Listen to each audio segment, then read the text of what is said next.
do appreciate the gesture, however. Thank you. But Yes, what do Socks and Firebird, what do they know about giant okay, if culture? you guys want to go ahead and do a history check, Um, I don't really have history, but I'll go ahead and do it. okay. Maybe Would through that be religion, wisdom, or... maybe? Um, Mark, come on. Religion? Actually, tell you what, You're right Socks, in my window Socks, here. go ahead and make a history check, and Firebird, go ahead and make a religion check. I would like to do a religion check as well, actually. Okay. Opposed to history. Yeah, that's fine. Oh, cool. Ooh, Seriously, so Mark. 7 Come plus. on, give me a little space here. What's the I can't pink one? mess with my Because window I whenever don't see you're the right right there. color. I'm right number. Okay, we're going by the flag, I see so a 7 and a... I see a 7 and a 2. 7 out of 2. Which one is the 2? I couldn't tell you. I think the red one was the 2. Well, Alright, No, I got the they're 7. trying to help me Oh. out. I'm gonna try rolling myself and just see if Okay. I can do any better. I've got a plus And- 1 on you can use that D4.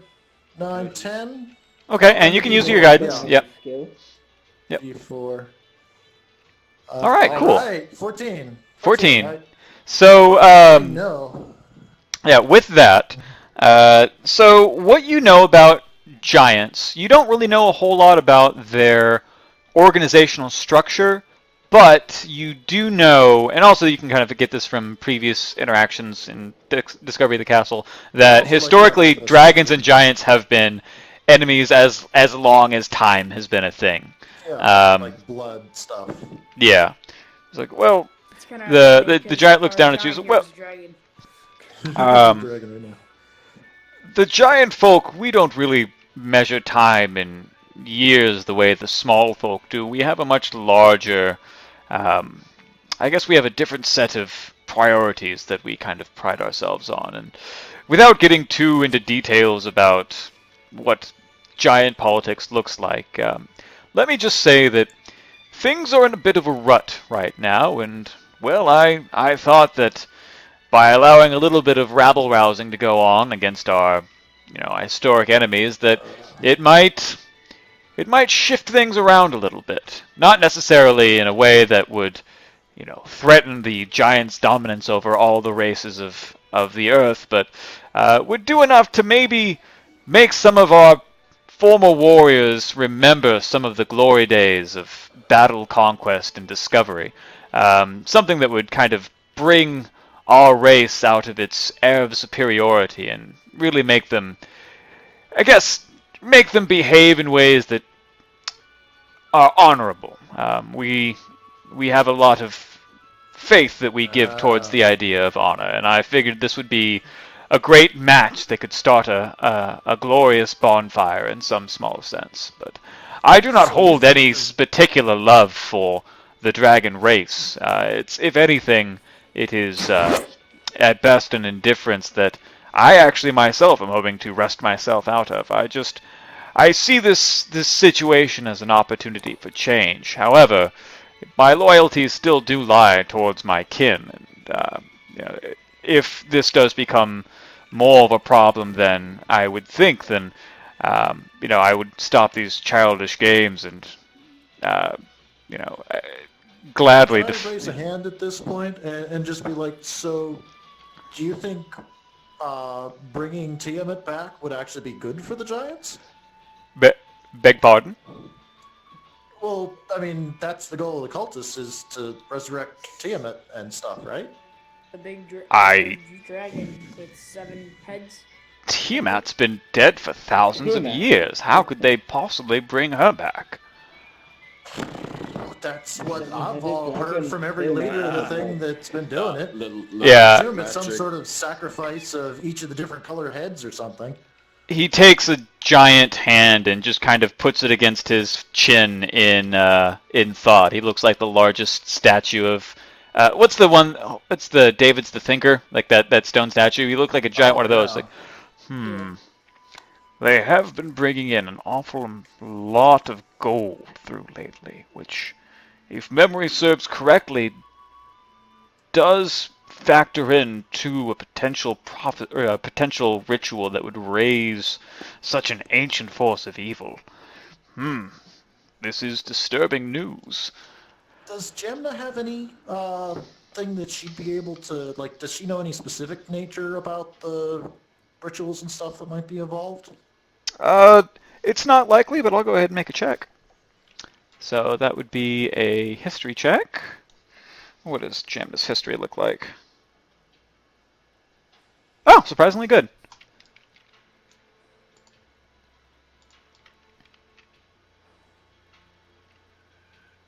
Come on. Ah, so Oh, close. right next to the 9 to phone. 11. She, like, you see Jamna kind of, like, do the same, thinking things like, I don't really know a whole lot about, I guess, the ins and outs of dragon magic, but I do know that their greed is a big source of the power that they wield. I mean, it's really kind of what they base their entire life around. So I think that a large enough offering would maybe do something with the latent greed of the undead Tiamat and then rise it from the grave. They'd have to bring this gold to a place of incredible draconic power and energy with a lot of history behind it. Where exactly is this castle going, Blagothkus? Blagothkus is like, well, we're going north. I've got the coordinates right here, but I believe that Resmir said we were heading towards a place called the Well of Dragons, which I think is a bit of a silly name. It's just, these dragonkin always are so dramatic about everything they do. It's very tiring after a certain while. Very, very large drama queens, these dragon cultists I've seen. Is it possible, perhaps, that something called the Well of Dragons might maybe have something to do with a source of power for dragons? Because, like, traditionally, like, you have those wishing wells where you, like, toss coins in and it grants a wish, and... No, I was I'm just picking thinking up what you're putting down, and I think that's probably a pretty valid assumption. I just was not aware that they were this far along in their machinations. I mean, starting some civil unrest to maybe get a couple of particularly glorious battles going on is one thing, but raising the dread apocalypse five-headed dragon from its eternal slumber is a completely different thing altogether. That's a load off my mind. Well, I've got a thought. I know of a place up north that is along the same route, but would deliver this gold somewhere that maybe they would not be expecting. It would take quite a bit of subterfuge in order to convince them that we were still heading along the same route. But Gemma, subterfuge. Rub hand that is together. true. Jamna, how familiar are you with the usage of rune-powered technology? And Jamna makes a roll. She is an arcane trickster. It would at least be arcane. Nice. Oh. Nice. Good job. I actually majored in rune magic in night school. I think I could.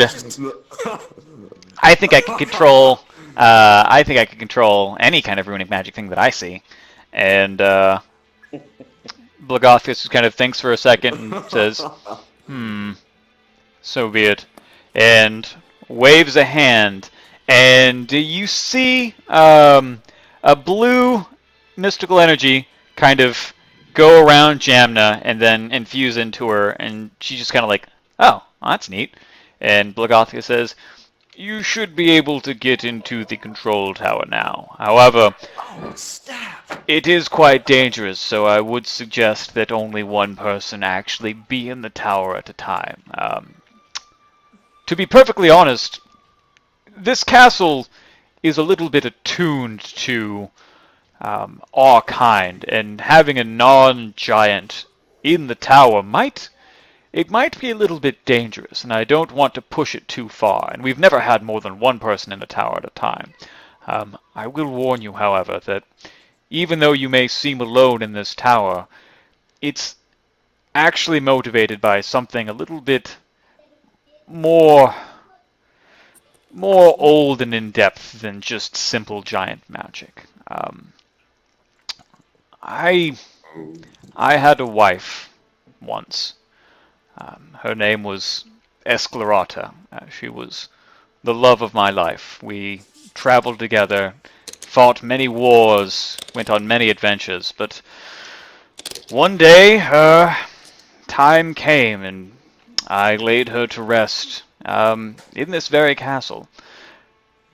Ever since that day, this castle's almost taken on a life of its own, and I can say with a fair amount of certainty that even though it is my will that changes the direction of this castle, the magic that keeps it aloft and keeps it in operation is my dear Esclerata's. So, Gemna, I would suggest that if you try to man the controls of this castle, treat it with a fair amount of respect, for it is not just a castle. There is a personality to this place that you must account for when making any kind of adjustments to the flight path or any changes to this castle. And Jamna kind of looks up at the and the size difference on this is just about as extreme as you can get. You have a 20-foot tall, muscle-bound, giant blue, white-haired dude, and a 2-foot tall, red-headed woman in like black leather, like just as polar opposite as you can be. And she's like, "Yep, I think I understand. Okay, cool." Is there anything she likes, like flowers, candy, chocolates? Actually, that's not a bad idea. She loved white hyacinths as a youth, but I don't know where we would get any of those all the way up here. Just so you guys know, white hyacinths are a type of flower. I would say Maybe fish form off the side of the castle. No, fish not for... plants. It's a type of No, plant. we That's- use a fish. No, we use a fishing rod and hook the plants as we fly by. So you're a mile in We're the like air. 3 months. Gemini goes into the control tower, lowers us a little. Yep. It's a really long fishing rod. So the castle, like the Blagovskis is like kind of listening to that. It's like, so one thing about, I guess, like the locomotion of this castle, it's not exactly a speedboat, to use the small folk vernacular. It doesn't really move that fast. If you make any kind of change to the navigation on this, you're gonna have to really commit. You can't just kind of go down and go back up. It's more like you wake up in the morning and you're like, oh, well, what direction do I want to slowly drift towards today? And then that's kind of what you do for the day. So, it's not exactly built for speed or handling, to put it lightly.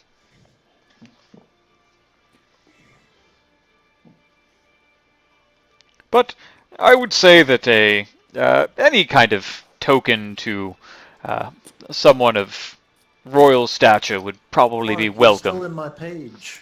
And Yeah. Jamna does like a little bit of prestidigitation, and she brings up like which it looks like a white flower, and she's like, well, I don't really know a whole lot about nature. Is this what a white hyacinth looks like? And anybody that has nature as a skill can go ahead and roll to see how close she is. Okay. Who has nature? Yeah. I might actually have the best nature other than Jamna. Alright, I use guidance. It's at least an intelligence. I've got a +1 for that. Actually, Will might have a. Will, I don't think is. Oh yeah, he's over here. Yeah, I'm here. Yep. So anybody that has any kind of nature training or has a bonus to nature can go ahead and make a check on this with guidance added. Okay. He'd have to go off of his base int is just the +1.